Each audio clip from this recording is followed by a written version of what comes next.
A paz do Senhor Jesus Cristo esteja sempre contigo. Graças a Deus, mais uma oportunidade que o Senhor nos concede. Quero ler aqui, irmãos, em Gênesis capítulo 3, versículo 9, para a nossa reflexão. E chamou o Senhor Deus a Adão e disse-lhe: Onde estás? E ele disse: Ouvi a tua voz soar no jardim e temi, porque estava nu e escondi-me. E Deus disse: Quem te mostrou que estavas nu? Comeste tu da árvore que te ordenei que não comesse? Então disse Adão: A mulher que tu me deste por companheira, ela me deu da árvore e eu comi. E disse o Senhor Deus à mulher: Por que fizeste isto? E disse a mulher: A serpente me enganou e eu comi. Até aqui, amém? Gênesis capítulo 3, versículo 9 até o versículo 13 para a nossa meditação. Madre irmã, conta-se uma história de certa ocasião em que um homem estava preso em uma penitenciária de segurança máxima. E ao receber a visita de sua mãe, ela corre em sua direção. E ela, alegre, ao rever o filho, se direciona com as suas mãos estendidas, ansiando por um abraço acolhedor do filho. Os dois se encontram e, de repente, num ato grosseiro, o homem segura a mãe pelos cabelos e morde com toda a força o seu nariz. A mulher cai no chão, sem saber o que está acontecendo. E eis que o seu filho lhe impõe o dedo na sua face e começa a dizer aos gritos: É culpa sua, a senhora que me colocou aqui nesta prisão. Ele falando com a mãe. E a mulher, ainda atordoada por causa do que ele fez, o pergunta, ainda sentindo o gosto de sangue na sua boca. Ela pergunta para ele: O que você está falando? Culpa minha? E ele responde: Sim, a culpa é sua. Se a senhora não tivesse me mimado tanto desde criança, a culpa é sua, porque se a senhora tivesse me corrigido antes pelo que eu aprontava na rua e no colégio, eu não estaria aqui. Se a senhora ao menos conversasse comigo quando eu chegava em casa de madrugada, fedendo a bebida e a drogas, eu não estaria aqui. Mas não, a senhora nunca se importou comigo, a senhora nunca me amou. Agora eu estou aqui, nesta cadeia. Entendeu? Essa história que eu estou contando aqui, irmãos, é bem parecida com o que nós acabamos de ler no início. De quem é a culpa? Aí fica a pergunta como tema dessa mensagem: de quem que é a culpa? Nas duas histórias, o outro é sempre culpado pelos erros cometidos. Você reparou já? O homem que estava preso, ele entendia que a sua mãe era a causadora do sofrimento presente na vida dele, colocando a culpa nela.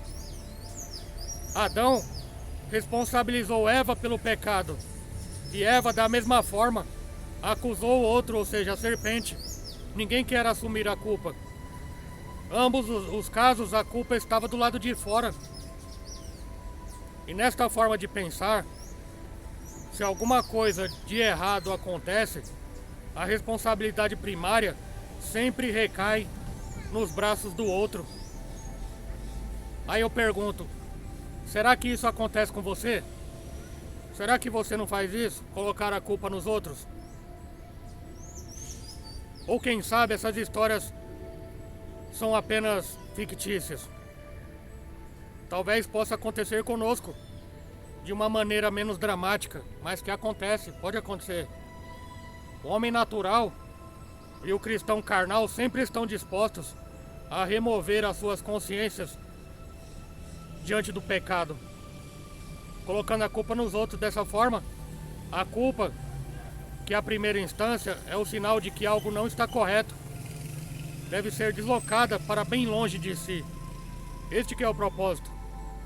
Como Adão, na maioria das vezes o homem tende a se esconder por trás de uma boa acusação. É por isso que vemos tantos acusadores em nosso meio, porque muitos não querem assumir as suas próprias culpas. As coisas não estão bem, e a culpa é da minha esposa.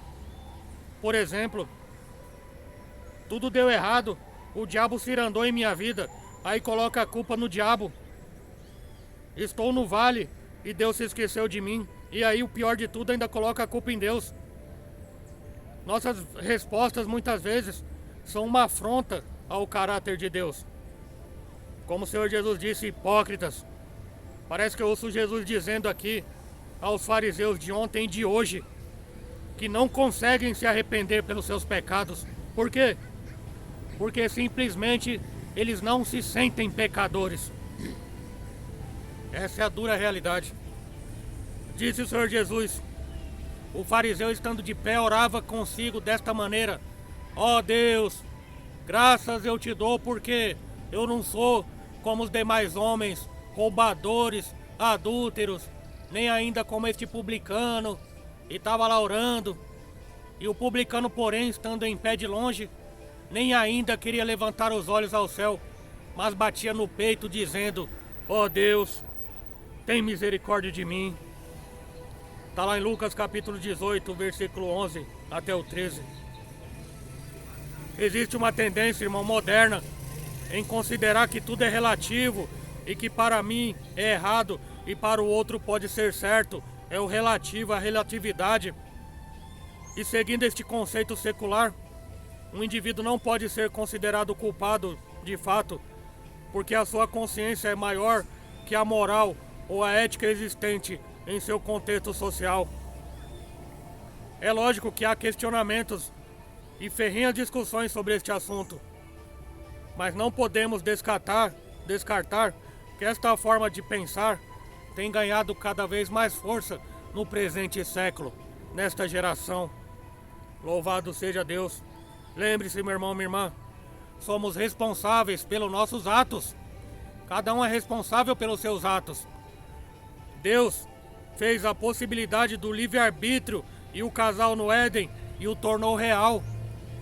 Quando Adão e Eva pecaram, eles implantaram no mundo o direito de escolha que eu e você temos. A vontade de Deus sobre o homem foi parcialmente transposta e a nossa vontade passou a ser considerada a partir do pecado que o homem cometeu. E foi isso que Josué disse ao povo de Israel: louvado seja Deus. Porém, se vos parece mal aos vossos olhos servir ao Senhor, escolhe hoje quem servais, se aos deuses que serviram nossos pais, que estavam além do rio, ou aos deuses dos amorreus, cuja terra habitais. Porém, Josué disse: eu e a minha casa serviremos ao Senhor. Aleluia, glória a Deus. Mas afinal de contas, de quem é a culpa? Sabe quem é a culpa? Minha e sua, de todos nós, pois não existem inculpáveis, mas justificados e remidos por Jesus Cristo, nosso Senhor e Salvador. Como o livre-arbítrio entrou no mundo pelo pecado, eu sou culpado ou absolvido pelas escolhas que eu faço. Se eu nego a Cristo e continuo longe, miseravelmente destituído da sua glória, eu sou culpado. Mas se eu recebo em meu coração, eu sou justificado para viver em seu reino e não mais me martirizar pelos erros que uma vez foram perdoados. Sendo assim, a culpa não é o final, mas o meio para atingirmos os propósitos de Deus. Ela deve ser a porta de entrada para o arrependimento e confissão de nossos pecados. Pois se assim não for, ela somente terá o peso de um remorso, que ao contrário do choro de Pedro ali no caso, pode nos levar à morte, como Judas ou Iscariotes. Precisamos nos arrepender com urgência, a todo momento, ou corremos o risco de achar que o culpado é sempre o outro. Corremos esse risco. E eu encerro, irmão, com aquela palavra: e se o meu povo, que se chama pelo meu nome, se humilhar e orar, e buscar a minha face, e se converter dos seus maus caminhos, então eu ouvirei dos céus, e perdoarei os seus pecados, e sararei a sua terra. Aleluia. 2 Crônicas 7,14. É chegado o tempo, meu irmão, minha irmã, de nos arrependermos de todo o nosso coração, para que Deus possa sarar a nossa vida por inteiro. Basta, chega de acharmos que somos inocentes e coitadinhos. Devemos assumir a responsabilidade e enfrentar os nossos problemas de frente.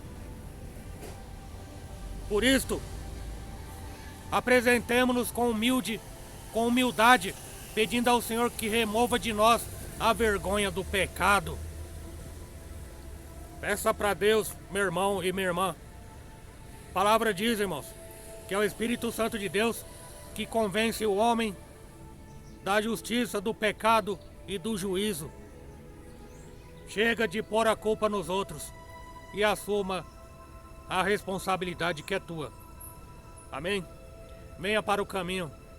Aceite a Jesus Cristo como Senhor e Salvador, que Ele vai tirar a culpa talvez que você está sentindo e que você se torne responsável pelas mesmas. Mas lembre-se que é Jesus que justifica a nossa vida, amém? Que Deus abençoe, Deus guarde, Deus proteja, em nome do Senhor Jesus. Deus abençoe.